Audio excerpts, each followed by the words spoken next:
Good morning, good afternoon, good evening, folks. Michael Zuber, one rental at a time. We are doing a three-part series with the three amigos.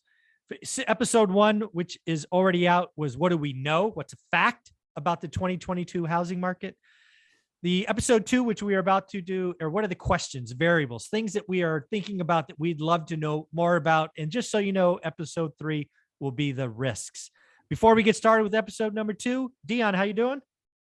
Howdy, doing great. Ready for round 2. And Matt? Emotionally ready. Let's go. I got to tell you, I'm still waiting for that little lumberjack. It's got to eventually show up on my shelf somewhere. Supply chain issue.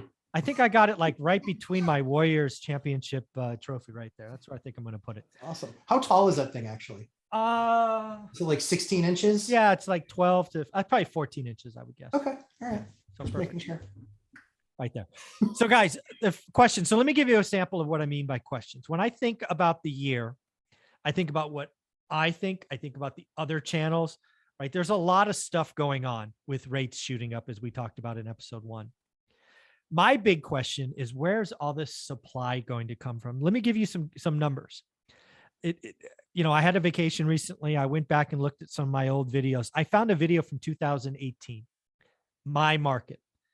In this video in 2018, which I actually showed the screenshot in a video that loaded this morning, my market had 2,876 active listings.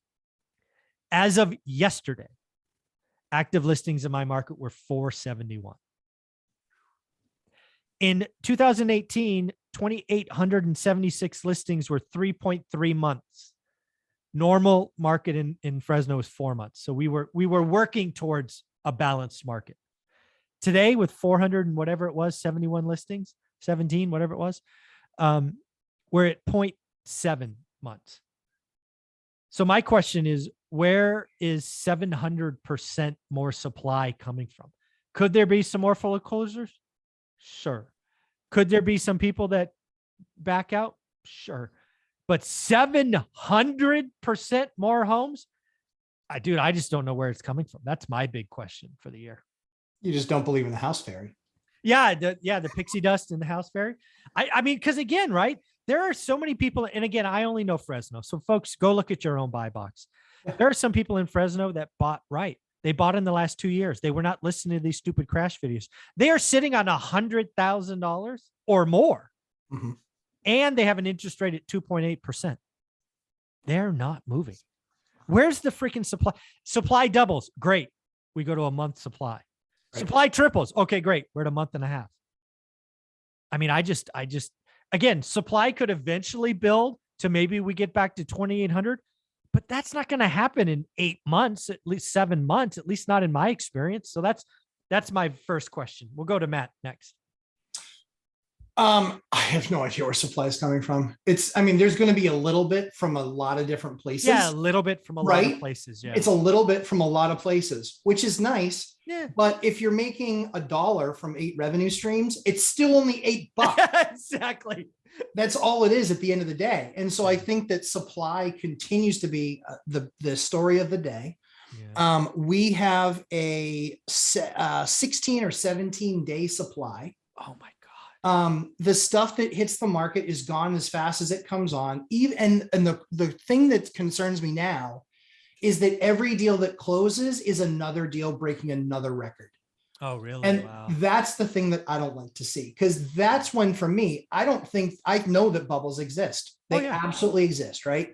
We are starting to get to the point where every single deal that closes every single time is breaking the previous record. Mm-hmm. That's usually the sign that you're starting to either enter a bubble or that things are progressing nicely to having a bubble. Yeah. But the other thing for us too is that we were one of those destination states where people were leaving these other states. And so our inventory for us, it remains awful. It literally, people spend all their time just trying to get listings because buyers aren't a problem. I talked to one broker. He said, I have 47 buyers right now. 47 buyers. He's like, I've got nothing to sell them. Yeah. He's like, there's nothing there. He's like, so I spend all my time, effort, energy, and money right now trying to create listings. Okay. He's like, and it's not working very well. A lot of people are kind of like, why would I leave? Why would I sell? Yeah, where am I going to go? Where am I going to go? we were the destination spot. No one's moving out of the state. You know, we were a destination spot. So I don't know. It's going to be very, very interesting to see, but I don't know where the supply is coming other than a little bit from a lot of different places. Yeah. So Deanne, what are you thinking? And what else is questions? So my question is, and this is a concern as an investor, what people are willing to pay for rent and the demand for rentals dictates what rents are at. Oh yeah. Yeah. And when we raise rates and we make affordability drop and it make it harder for people to buy as a home buyer, not an investor, we create more renters. More renters means more demand, meaning rents are going to continue to go up. Yeah. My question is, at what point does the government go, we need to get involved and we get nationwide rent control? Because the actual market is driving up rents. There is demand and there are people that can pay. Wages set rents and demand sets rents.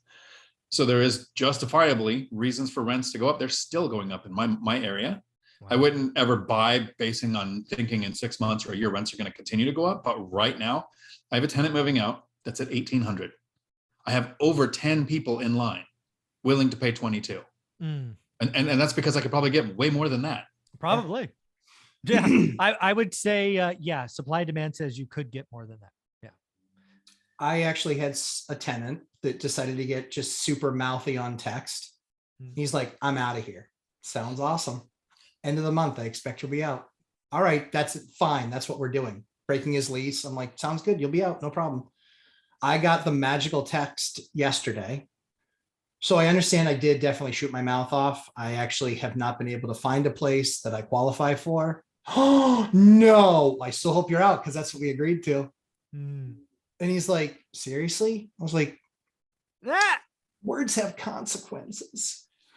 This is what happened. I didn't push him out. He was being ridiculous. He was like, this rent is absurd, but he didn't know anything. He didn't know what it was based on. And he was already in a lease. So it can't be good for him, bad for me. It's a symbiotic relationship.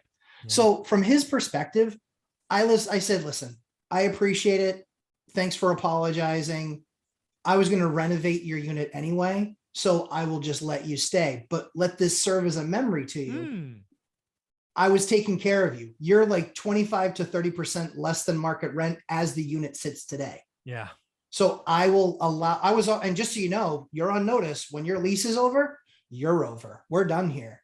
Yeah. We're done here. Yeah. He's like, well, do you think you'll have another place for me? Because you've been so nice? No. Yeah. Yeah. The next question I have is going to be about rates, right? So I've had to go back in history, right? There's only been one other time where rates went up this fast, and it was in the early 80s. Yeah. I do have a question about where will rates end, right? Will the Fed have to get super aggressive? And, I'll just talk 30-year for now. Does the 30-year end the year at 6.5, 7, 8? I mean, there are people on my channel that are telling me they think the 30-year is going to be at 8. I don't think that, but I have to at least think about it, right? I mean, I don't know. I don't see how it gets there after we just had a negative Q1, but maybe. But I do have to think about it. Do we get the magical Dion's $1 bet, which I can't believe he made? What a fool. About rates going up and then down? I don't think so, but I'm going to think about it because I'm going to frame $1 behind me. But these are just things I have to think about. So right now my over under is like 6%. Could it be more than that? Sure. Could it be less? Sure. But that's a big question I have is rates. You got another question? Yeah. Matt? My concern is just the politicization of that, we'll say. Yeah. Is midterms coming? Yeah, do they get, does something get goofy there? Right. And that's a concern. Yes. Because they really, right. They don't really have any bullets in the gun. Yeah. And that's why the narrative is they're going to throw the gun. Exactly. They're like, you know what? It's out of bullets, and the problem with that is that does something funky get done there? And also my concern is what ramification, rarely do we look at a lot of external factors impacting the housing market. But here's a major factor: student loan debt. If that goes away, most of those people, certainly ones that went to the Ivy League, guess what? Their school loan payment is as much as a mortgage in a lot of markets. Yeah, they suddenly look a lot better DTI. Right. they can qualify. I mean, even forget about DTI, Mike. It's literally just about cash on hand. Oh yeah, for sure. Yeah. You know, I have friends, $1,500, $1,600 a month is what they pay. And so they're in a house right now that their mortgage is about the same. So they're paying as much to live in their mortgage in their house as they are on their school debt. Can you imagine forgiving loans at Harvard and Yale? And I don't even know if these places do. Maybe they don't even take Fed money. I don't know. But well, yeah, they sort of do. Yeah, I don't know. Yeah. So it's I believe, and I could be wrong, I believe the entire nut of student loan debt, everything all in, I believe is 70 trillion. Yeah, that's I don't so what I heard yesterday was because they're only talking about federal backed loans. It's 1.6 trillion. Still a big ass number. What's with a T, for heaven's sakes? Yes. I want to find that number. So proceed. Yes. Yeah. So what is another question you have, Dion? Okay. So there's really two. The first is with China in negotiations with Saudi Arabia for taking away the petrodollar. Mm-hmm. If the United States dollar, everybody gets so worried about losing what they call the world reserve currency, right? Which the United Kingdom lost it like 50 years ago, and their pound or whatever was still worth more than the dollar this entire time. So it's not like our dollar loses that status and then just drops all of a sudden. But how is world economics going to impact the strength of the dollar in the United States? We've got war going on. We've got the petrodollar shifting. So those are questions I would have, because that is not my wheelhouse and not something I could comment on, but I'm curious. Yeah, here's one thing that would really shock most people. The US dollar is on a raging tear right now. It is stronger than it's been in a long time. We are raising. China is cutting. Japan is not. Yep. Folks, the US dollar, king dollar, really strong right now. Yeah, 1.747 trillion as of April 10th. That's the number, yeah. Yeah, I knew it had a 7 in it. Not 70 though. 70 trillions, like I think that's a whole soup to nuts everything. But again, herein lies the problem. You forgive somebody's $1,000 a month student loan payment. That's a lot. That's a lot of free cash flow. It's behind housing. It's probably the second most expensive bill they have. It's another giveaway. It's more inflation. That's all it is. It is more. It is. Well, it's not going to instantly. So if that happens, we just created the biggest wave of first-time home buyers in history. Oh, that's right. Yeah, this is what I'm thinking. Very rarely is there stuff that's external to the housing market that weighs so heavily on the housing market. But if you all of a sudden turn 5 million people into home buyers because they just doubled their take-home salary, or they doubled or tripled their disposable income. Disposable income, yep. Because that was money that was spoken for. $1,500 like clockwork every month it comes out. Yeah. Okay. All right. Any other questions, Matt? Do you have kind of going around this? I don't. So yeah, I mean, I think it's all the things we've covered, which is, where are rates? How aggressive are they in trimming their balance sheet? That's the thing that I would look at, is how, because that's a good one. Yeah. Largely what we've seen a massive movement in rates based on a 25% rate hike, 25.25 rate hike. That's it. 25 bit rate hike. It's nothing. Raised rates didn't get us where we are today. It was fewer people buying that bond asset.